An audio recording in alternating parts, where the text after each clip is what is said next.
नमस्कार दोस्तों। आज हम राजस्थान में प्रजामंडल पढ़ने जा रहे हैं। तो आइए शुरुआत करते हैं। कांग्रेस का फरवरी 19 में वार्षिक अधिवेशन हुआ था और यह अधिवेशन हरिपुरा में हुआ था और इसकी अध्यक्षता सुभाष चंद्र बोस ने की थी और यह कांग्रेस का 51वां वार्षिक अधिवेशन था।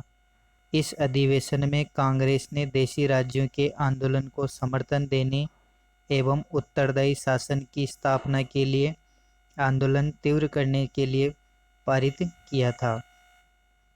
इन प्रस्तावों से उत्साहित होकर देशी रियासतों के कांग्रेस कार्यकर्ताओं ने प्रजामंडलों की स्थापना की थी। इस प्रस्ताव के बाद राजस्थान में बना प्रथम प्रजामंडल मेवाड़ प्रजामंडल था, जिसकी स्थापना 1938 में हुई थी। राजस्थान में गठित एवं प्रथम प्रजामंडल जयपुर प्रजामंडल था, जिसकी स्थापना कपूरचंद पाटनी ने 1931 में की थी। मारवाड़ प्रजामंडल मारवाड़ प्रजामंडल की स्थापना 1934 में हुई थी और यह प्रथम प्रजामंडल था जिसने राजनीतिक गतिविधियों का संचालन किया था। तो सबसे पहले आज हम पढ़ते हैं जयपुर प्रजामंडल, जिसकी स्थापना 1931 में होती है। जयपुर राज्य में ब्रिटिश सत्ता का विरोध और जनजागृति का कार्य सर्वप्रथम अर्जुनलाल सेठी ने किया था। अर्जुनलाल सेठी ने 1908 में जयपुर में वर्धमान विद्यालय की स्थापना की थी। 1922 में जयपुर राज्य में हिंदी को राजभाषा बनाने के लिए ठाकुर कल्याण सिंह और श्यामलाल शर्मा ने आंदोलन चलाया था। 1927 में जमनालाल बजाज द्वारा स्थापित चरखा संघ ने भी खादी उत्पादन एवं प्रचार प्रसार के लिए जनचेतना उत्पन्न करने का कार्य किया था। 1931 में कपूरचंद पाटनी ने जयपुर प्रजामंडल की स्थापना की थी तथा 1938 में जमनालाल बजाज तथा हीरालाल शास्त्री के प्रयासों से जयपुर प्रजामंडल का पुनर्गठन हुआ था, जिसका अध्यक्ष एडवोकेट चिरंजीलाल मिश्र, सचिव हीरालाल शास्त्री और संयुक्त सचिव कपूरचंद पाटनी को बनाया गया था। चिरंजीलाल मिश्र ने प्रजामंडल कार्यकारिणी से मतभेद होने पर प्रजामंडल प्रगतिशील दल का गठन किया था।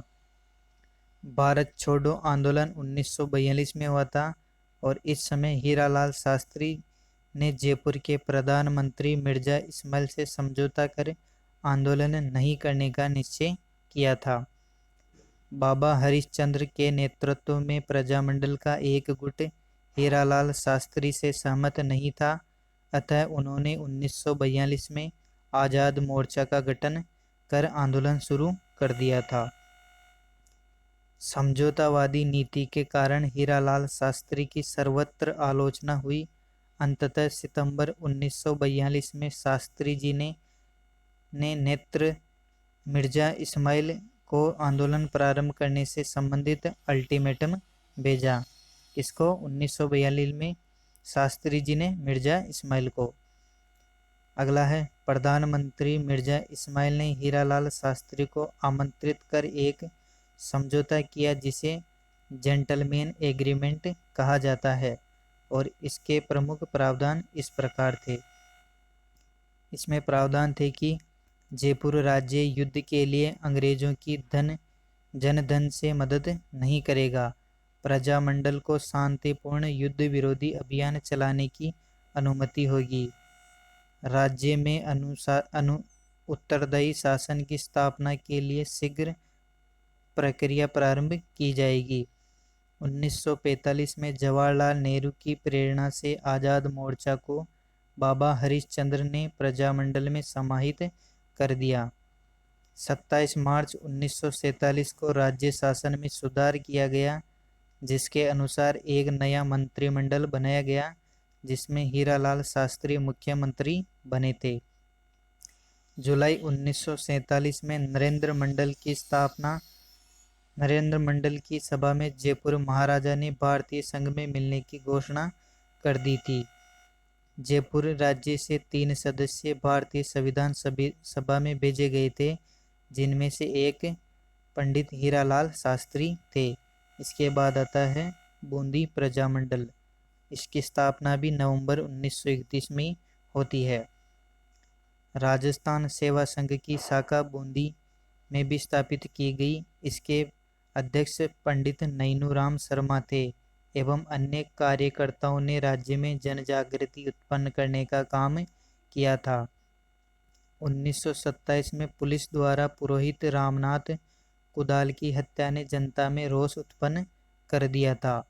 लोगों ने हड़ताल एवं प्रदर्शनों के द्वारा राज्य के निरंकुश शासन का विरोध किया था।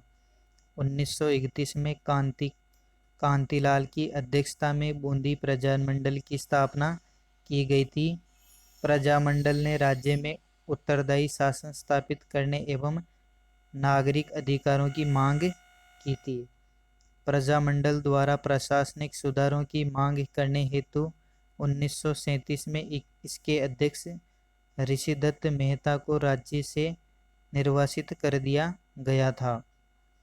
1944 में ऋषिदत्त मेहता ने बूंदी राज्य लोक परिषद की स्थापना की थी।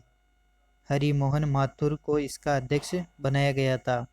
1945 में लोक परिषद के जुलूस पर पुलिस द्वारा गोलीबारी चलाने से वकील रामकल्याण शर्मा की मृत्यु हो गई। अंततः महाराव ने संविधान निर्माण समिति का गठन कर उत्तरदायी शासन स्थापित करने की मांग स्वीकार कर ली, मगर इसे क्रियान्वित करने से पूर्व ही बूंदी राज्य का 25 मार्च 1948 को राजस्थान संघ में विलय हो जाता है।